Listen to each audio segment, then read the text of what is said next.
Won't try to tell me we get what we deserve. Oh, we get what we deserve.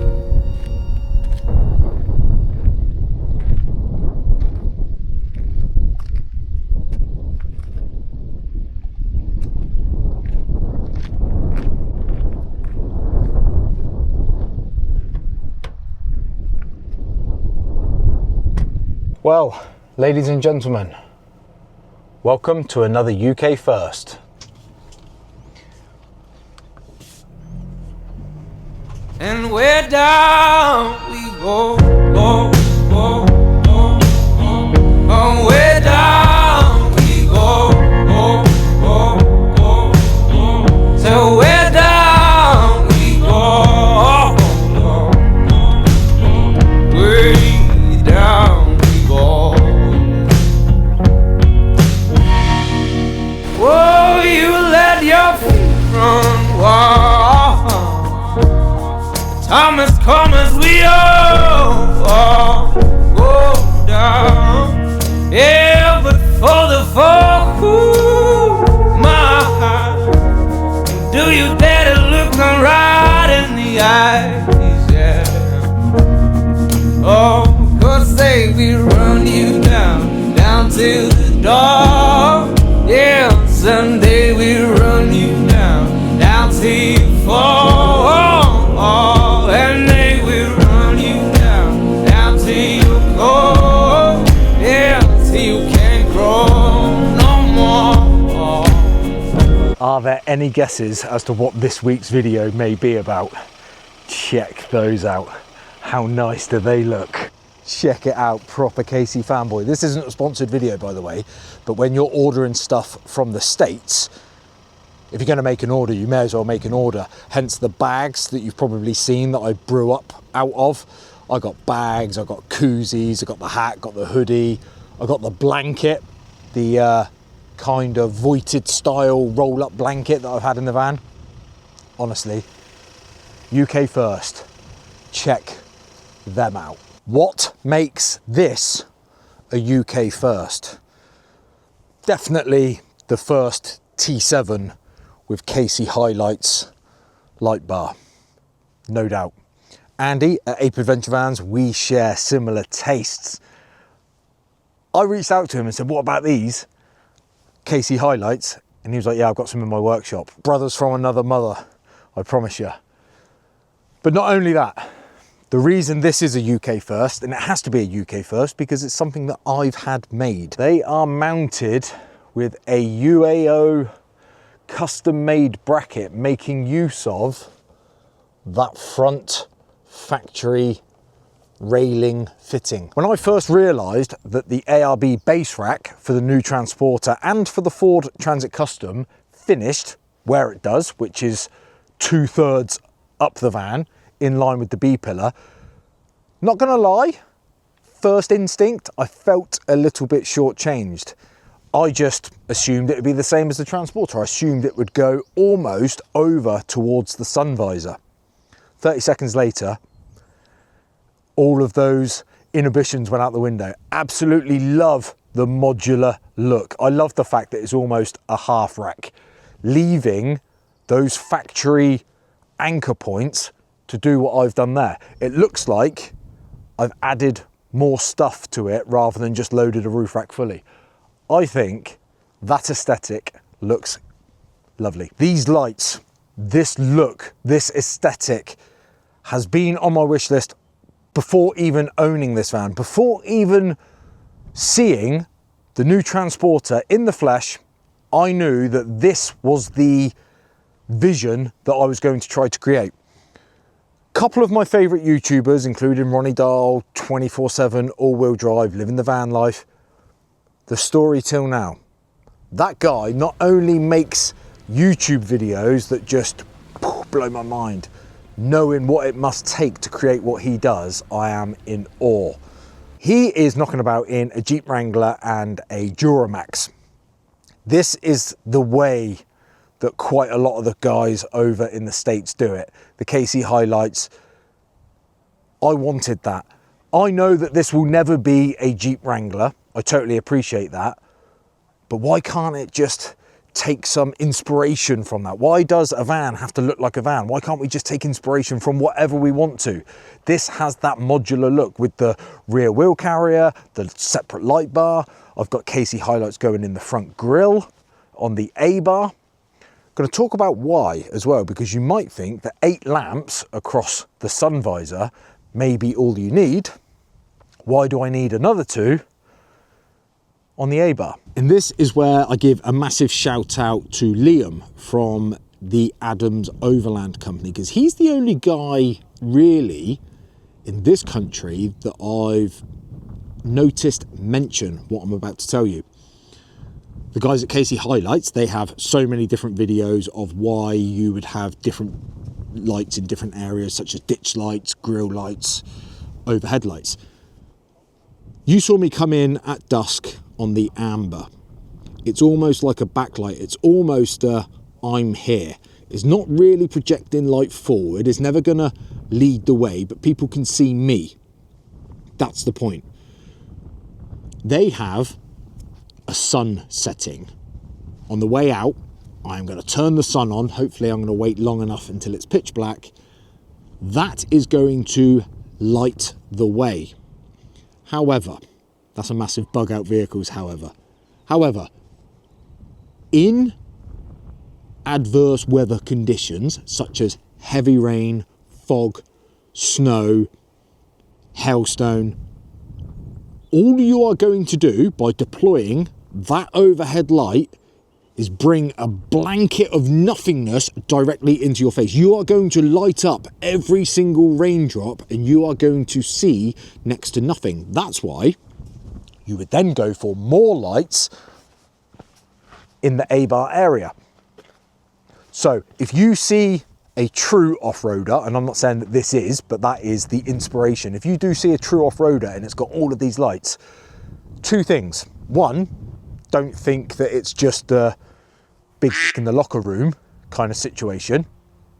They all have a separate purpose. And the other thing, after wiring just that light bar the way I have, which I've tried to keep all of the wiring like real factory, like almost like Mr. Andy from Ape Adventure Vans is looking over my shoulder as I'm doing it, thinking, that's how I now hold myself. I hold myself to that kind of regard. Wiring up light bars is an effort. I've used an aux beam panel that I've put under the driver's seat, tucked away. There's a 60 amp 12 volt supply from the vehicle's battery already under there. The ignition live is already under there. It just made sense. The space is doing nothing else apart from the diesel heater. I've got some B-roll, I'll put that over the top. I've put a scan strut above where the driver sits. That took some working out. I tried my hardest to not be in a position where I had to take my headliner down because I hate removing panels from a van. I did so. There are a couple of clips that are sacrificial. You're gonna lose them if you're gonna do it the way I did. And basically I've ran that down. I've ran that cable side of the airbag. There is a curtain airbag by the driver's head. I have not obstructed that airbag. Please make sure that you do the same if you're going to do this. And then, as you've seen in the previous videos, I've got the aux beam switches in the factory DIN in the headliner. It is one of the neatest things I've created since doing this van thing. I am really enjoying this build. Really taking my time with the wiring, like I've said before, really taking my time with the products that I've chosen. Like I said to you, not sponsored. No company over in America is sponsoring a YouTuber over here to do things, because I'm not gonna lie, that's probably out of a lot of people's price desire. Not their price range or their price remit. £2,000 by the time you turn dollars into pounds, add VAT on the way in, duty and shipping. If you lived in America, that is very well competitively priced. What I do love about the KC HiLites is I've gone for a 50-inch, which is 8 lamps. They are all interconnected and are sold as a light bar.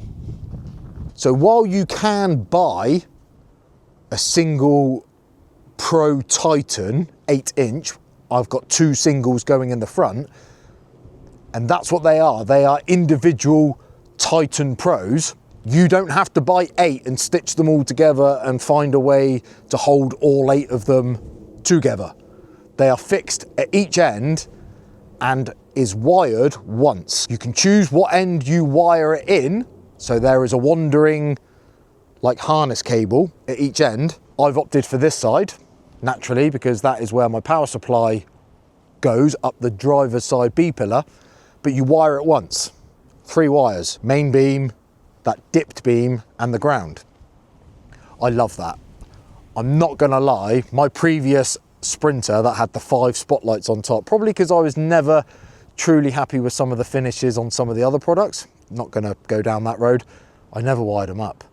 One day I got up there and started to attempt it, total ball ache, but that is now up and running and I love it. Currently parked at the base of the steps that lead up to Rivington Pike, just shy of the Pigeon Tower, where the little coffee shop is. It's not spooky at all. It's not creepy. I'm not scared. You're scared. I'm not. It is surprising how many people still mill about in this like crazy area in the dark.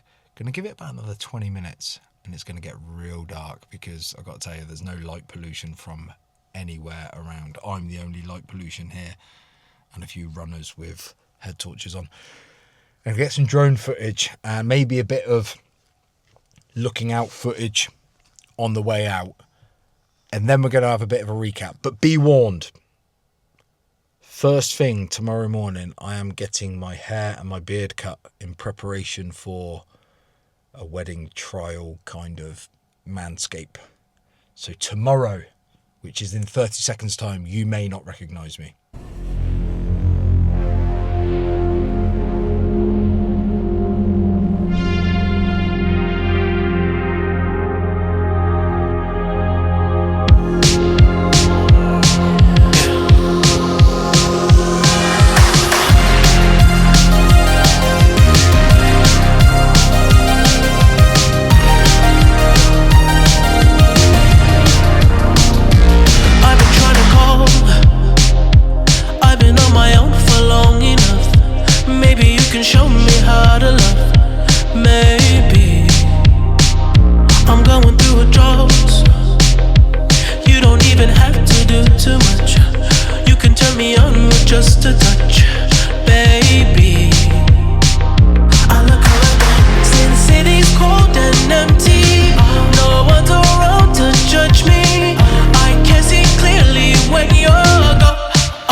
Never go laning by yourself at night.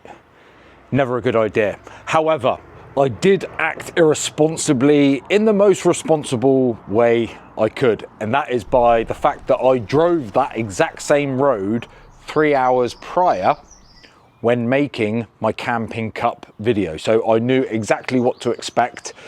There was one area that was a bit dodgy. There's a real deep rut that on the way in, I grounded out a bit. My only regret, in fact, is not airing down, because that road was absolutely horrid. I do hope you agree with me that some of that drone footage does really showcase how good a good LED light bar can help you out in that kind of situation. I did have one piece of footage where the drone was behind me. I was driving with the light bar off, and then I deployed the sunshine, and you could see just how much from a driving perspective it makes a difference. Do remember that this van has very good LED headlights as it is. So I'm very fortunate that the factory headlights are LED and they perform really well, but even those can be insufficient when you are literally in the darkness. On a day-to-day basis, the KC way isn't to drive around with these bulbs exposed like this. For one, they are an off-road light. They're not necessarily UK legal. You've got to be having a pretty bad day to get pulled over on behalf of your light bar. But the KC way is to keep them covered unless you need them. I can only think that that is to minimize the risk of damaging them unnecessarily. For example, stone chips. The KC cover is a classic look. I love the style, I love the branding, but I don't think I was necessarily ready to add yellow to what is hearing aid beige and black. How nice do they look? Reached out to the guys at MW Graphics and asked them to basically make them look as original, as trademark KC as we could, but with my colours. So that is in the stone grey, otherwise known as hearing aid beige. Absolutely love it.